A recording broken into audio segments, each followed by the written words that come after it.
Well, thank you very much for this opportunity, and let me start by expressing my condolences to His Highness Sheikh Nawaf Ahmad Al-Jaber Al-Sabah, Emir of Kuwait and friendly people of Kuwait, on passing of humanity leader His Highness Emir Sheikh Sabah Al-Ahmad Al-Jaber Al-Sabah.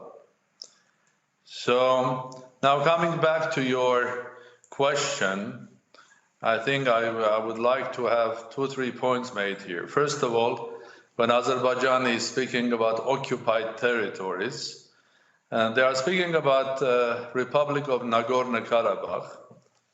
This is an area of historic Armenia that Armenians were living for centuries and thousands of years.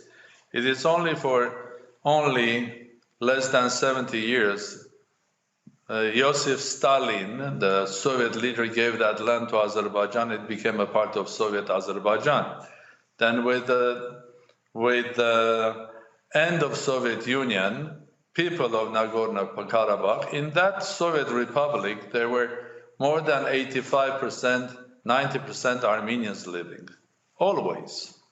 So they declared their right to live freely in their own country and decide their own fate. So this is not an occupied territory, it's the Republic of Nagorno-Karabakh or Republic of Artsakh, for centuries and thousands of years of inhabited by Armenians. And what they were fighting for was for their independence and their human right of living freely.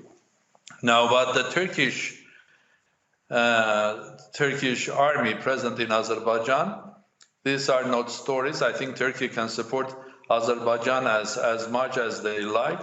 I think as on a humanitarian base, I would love to see countries supporting each other on education, science, technology, health.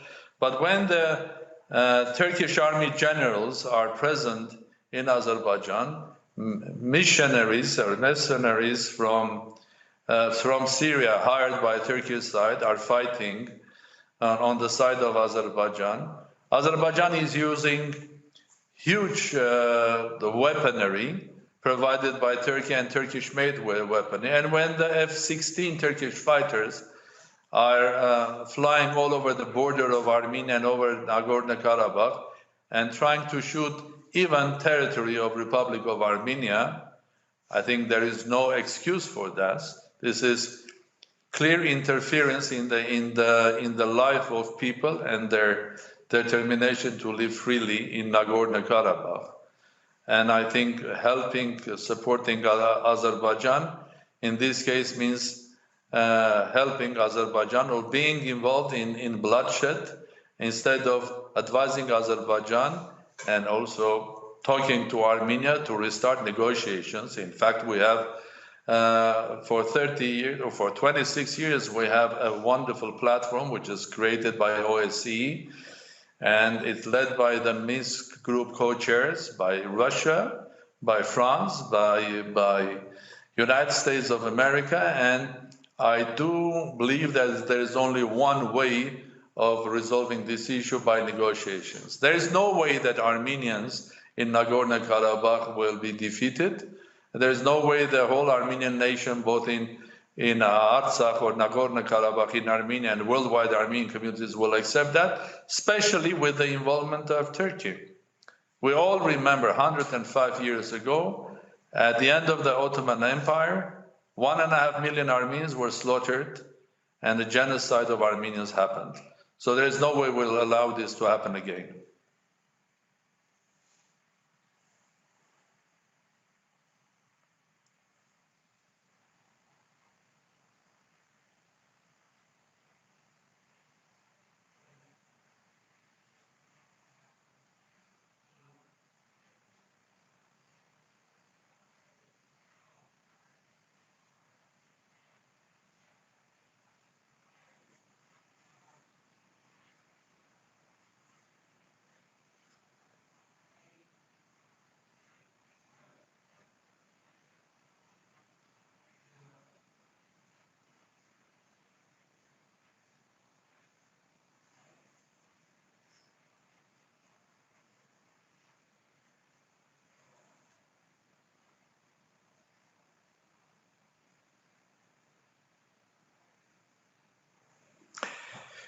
Well, what I was saying that it would have been better if Turkey would give advice, not becoming involved in the war and sending their military generals, mercenaries, their fighters, their airplanes to Nagorno-Karabakh. But they are doing absolutely the opposite. So how can they be the mediator here? I don't see how they can become a mediator here.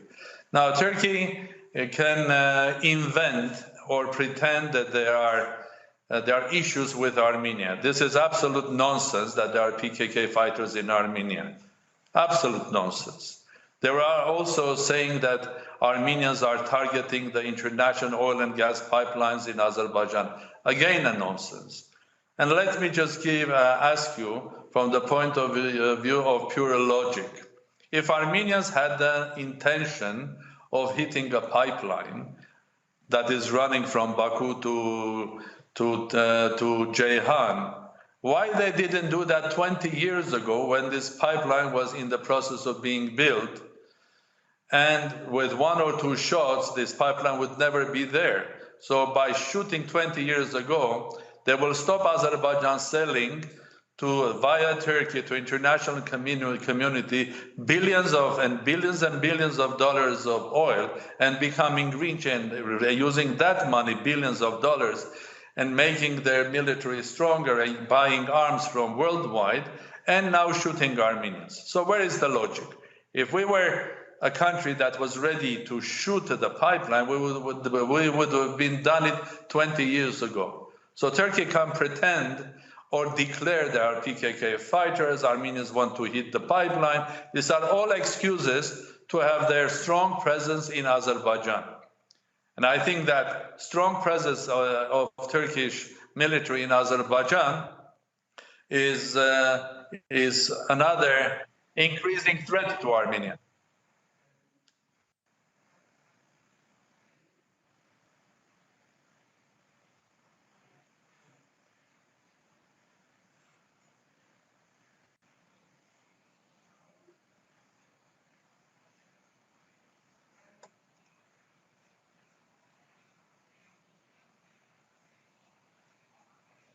Well, first of all, let me tell that the military activity and attack has been started by Azerbaijan.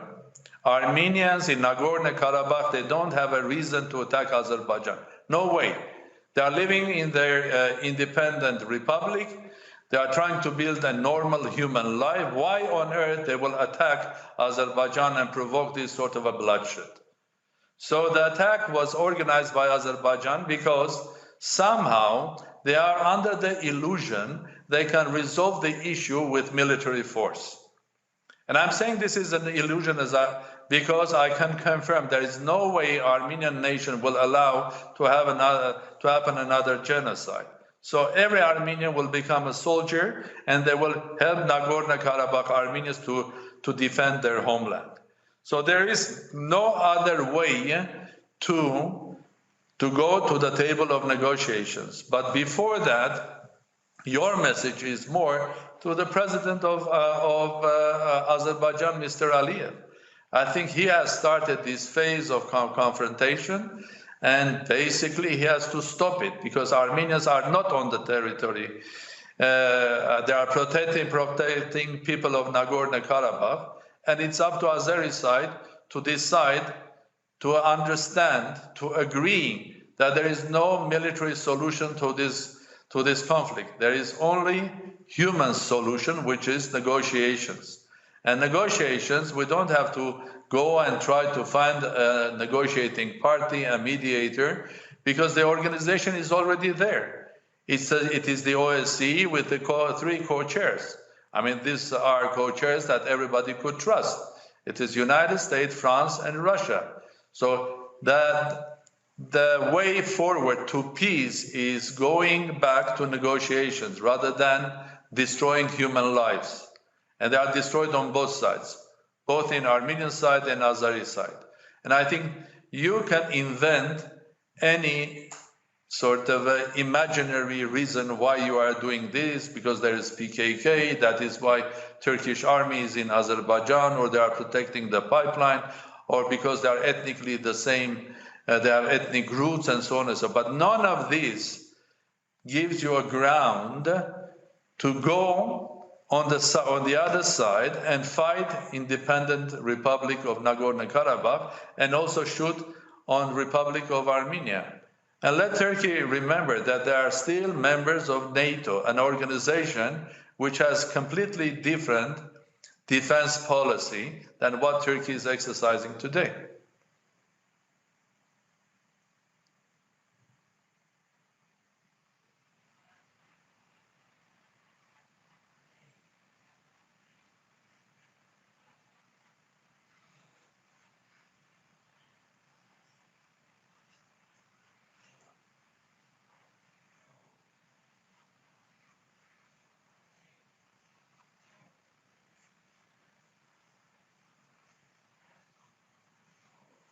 Well, I think we as Republic of Armenia, that is standing to protect and to help the rights, human rights of those who are living in Nagorno-Karabakh, Armenians in Republic of Nagorno-Karabakh, we are appealing to the world international community, to everybody.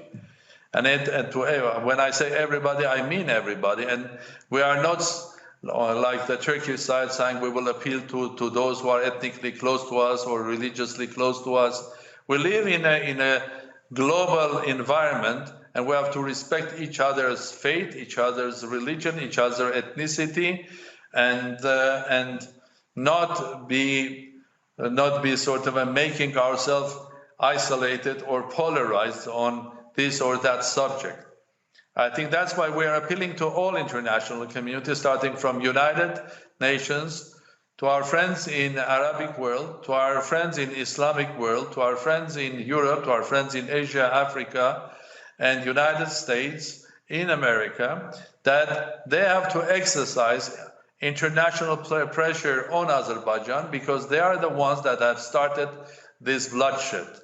So they have to exercise pressure on Azerbaijan to stop the bloodshed.